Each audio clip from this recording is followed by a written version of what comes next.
देवता और राक्षस में बस फर्क इतना होता है कि एक में अच्छाई होती है और एक में बुराई।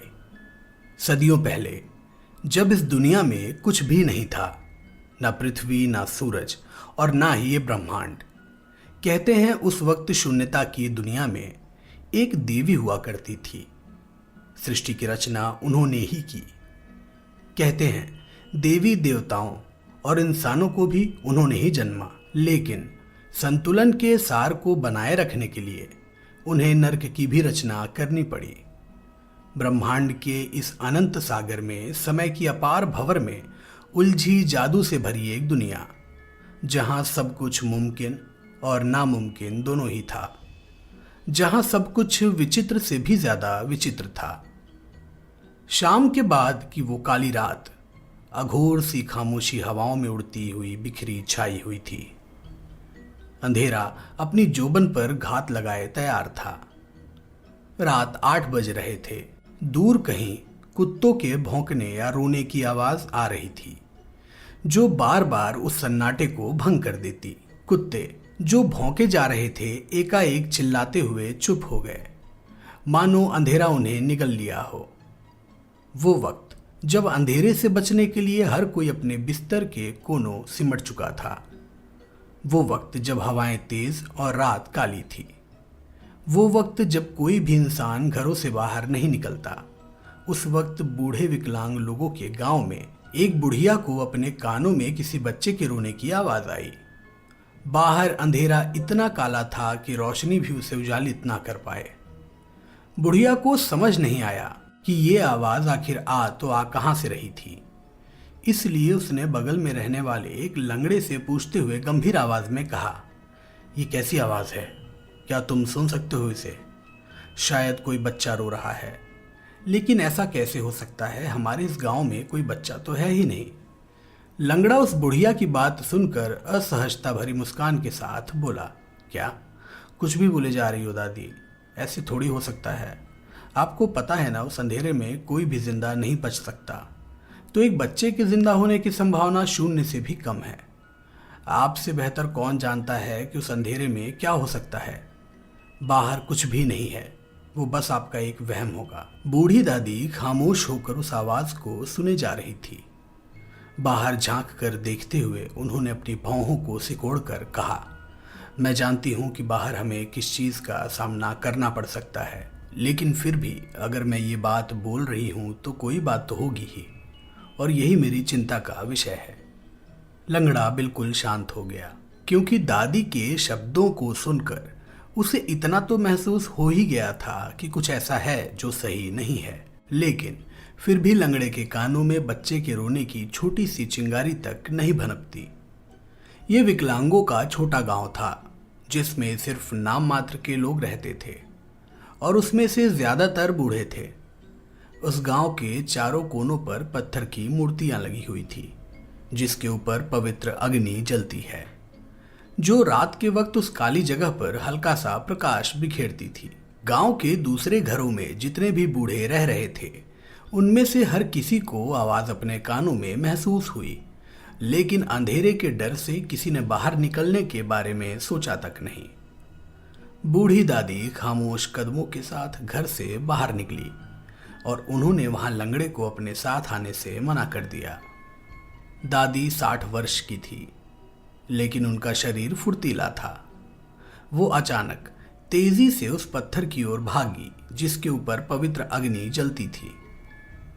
बिना एक भी क्षण गवाए उन्होंने उस पत्थर को उठाने की कोशिश करी। दादी की पीठ पर हल्का कुबड़ था, जिस वजह से उसको उठाना उसके लिए नामुमकिन था। पर मन में न जाने क्या चल रहा है कि उन्होंने खुद की लंबाई से भी ज्यादा उस विशालकाय पत्थर को उठा लिया और आगे बढ़ने लगी। पत्थर भारी था, लेकिन उन्हें मालूम था कि पत्थर में जल रही पवित्र अग्नि ही उन्हें बचा सकती है, क्योंकि उस दुनिया के काले अंधेरे में रात को जिंदा बचना लगभग नामुमकिन था। पवित्र अग्नि को उठाने की वजह से उसकी हड्डियों में अजीब किस्म का दर्द उठा, लेकिन फिर भी वो आगे बढ़ती रही और धीरे धीरे उस आवाज का पीछा करना शुरू कर दिया। आस पड़ोस में 3-4 और घर भी थे, जिसमें रहने वाले लोग अपनी खिड़कियों से झांकते हुए उस बुढ़िया को देखे जा रहे थे, पर किसी ने भी घर से बाहर निकलने की हिम्मत नहीं की। कुत्ते जो बार बार लगातार भौंके जा रहे हैं, अचानक वे भी चुप हो गए और मृत्यु ने उन्हें खुद की ओर खींच लिया। जैसे जैसे दादी आगे बढ़ती जा रही थी, उस रोते हुए बच्चे की आवाज तेज होती जा रही थी। वो आवाज नदी के पास से आ रही थी। दादी ने अपने कदमों को तेज किया और कुछ ही देर में वो वहां पहुंच गई। सामने नदी की ओर देखते हुए उनकी आंखों में पीले रंग की एक चमक आ गई। वो एक टोकरी थी जो पानी में तैर रही थी। उसमें से पीले रंग की एक तेज रोशनी निकल रही थी, जो दूर खड़ी दादी की भी आंखों में पड़ी, जिसकी वजह से उनकी भी आंखें चमक उठी। दादी उस टोकरी के थोड़ा और पास गईं तो वो रोशनी अचानक से बंद हो गई और नदी में स्थिर टोकरी में देखकर उनका चेहरा बिल्कुल हैरान सा रह गया, क्योंकि उस टोकरी में एक छोटा सा बच्चा था जो उस बूढ़ी को देखते ही चुप हो गया। एक पत्थर की माला उस बच्चे की गर्दन में लटक रही थी। उसके चुप होते ही अचानक से हवाएं तेज हो गईं और ठंड पहले से भी ज्यादा बढ़ने लगी। दादी ने पवित्र अग्नि की ज्योत को हर तरफ बिखेरते हुए मन ही मन कहा, इस बच्चे को यहां किसने छोड़ा? ये कोई छलावा तो नहीं जो मुझे अपनी ओर खींच रहा है? तुम्हें सतर्क रहना होगा। अगर ये कोई चारा है तो तुम एक शिकार हो और शिकारी भी यहीं कहीं होगा।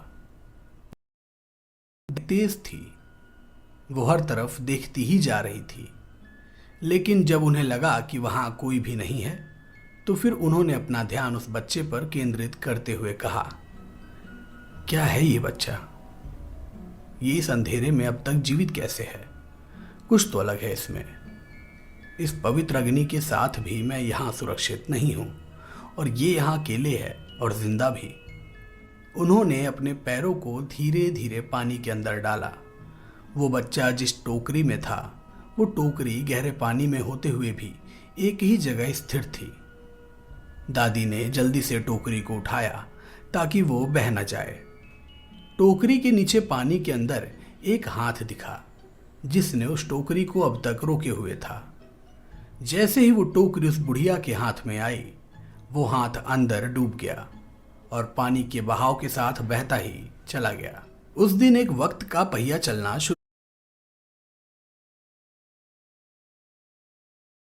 शुरू हुआ। कभी दिन होता, कभी रात होती और एक बार फिर से दिन। ऐसा ही एक अपार वक्त तक पहिया चलता रहा और जादू से भरी उस दुनिया में 12 साल बीत गए। वो बच्चा भी इतना बड़ा हो चुका था कि वो जंगल के पास वाले बगीचे में अपनी दादी के साथ जाने लगा। एक शाम दादी, बच्चा और उनकी गाय तीनों बगीचे में बैठे थे। मौसम सुहाना था, हवाएं कोमल थी। तीनों उस मौसम का लुत्फ उठा रहे थे। तभी दूर से उस लंगड़े की चीखती हुई आवाज आई, दादी, दादी जल्दी आइए, कोई मिलने आया है आपसे। शाम हो रही है, कुछ पूछना चाहता है वो। दादी ने लंगड़े की ओर आंखें सिकुड़ते हुए देखा और जोर से बोली, कौन है वो? एक बहता है, कह रहा है कि वो भी हमारे लोगों के साथ रहना चाहता है। उसका भी कोई नहीं है, जैसे हमारा पहले कोई नहीं था। उसकी बातों को ध्यान से सुनने के बाद दादी ने जवाब दिया, तू चल, मैं बस अभी आ रही हूं। इतना कहकर दादी ने उस बच्चे की ओर देखते हुए कहा, विराज सुनो, अंधेरा होने में अभी 1 घंटे से ज्यादा लगेंगे। तुम इन गेरुआ रंग के फूलों को तोड़कर घर लेते आना, और ध्यान है ना मेरी बात? हाँ दादी, याद है। अंधेरा होने से पहले घर पहुंच जाना है। यही बात आप मुझे हर रोज बताती हो, मैं भूल कैसे सकता हूँ? विराज ने फौरन दादी की बातों को काटते हुए कहा और फिर मुस्कुराया। विराज को देखकर दादी भी मुस्कुराई। उन्होंने विराज के बालों को सहलाया और तेजी से घर की ओर निकल गईं। विराज ने भी जल्दी जल्दी फूलों को तोड़ा और आधे घंटे के अंदर घर की ओर निकल पड़ा। लेकिन कुछ दूर जाते ही फूलों वाली टोकरी नीचे से खुल गई और सारे के सारे फूल कीचड़ में गिर गए। उसने सोचा कि अगर वो खाली हाथ लौटा तो दादी यही समझेंगी कि वो एक छोटी सी भी चीज नहीं कर सकता। इसलिए वो एक बार फिर बगीचे में पहुंच गया और उन जादुई फूलों को तोड़कर अपनी गाय के साथ घर की ओर निकल पड़ा। तभी उसके पीछे से एक औरत की आवाज आई, विराज, अंधेरा हो चुका है, तुम्हें इस वक्त यहाँ नहीं होना चाहिए। भागो विराज, अपने घर की ओर भागो। उसने तुरंत पीछे मुड़कर देखा, लेकिन पीछे उसकी गाय के अलावा कोई भी नहीं था। वो घबरा गया और उस औरत की तलाश में इधर उधर देखने लगा। अचानक से उसकी गाय ने अपनी सींग से विराज के शरीर को उठाया और अपनी पीठ पर फेंक दिया। पीठ पर गिरते ही गाय दौड़ने लगी। विराज ने कसकर गाय को पकड़ लिया ताकि वो जमीन पर ना गिर जाए।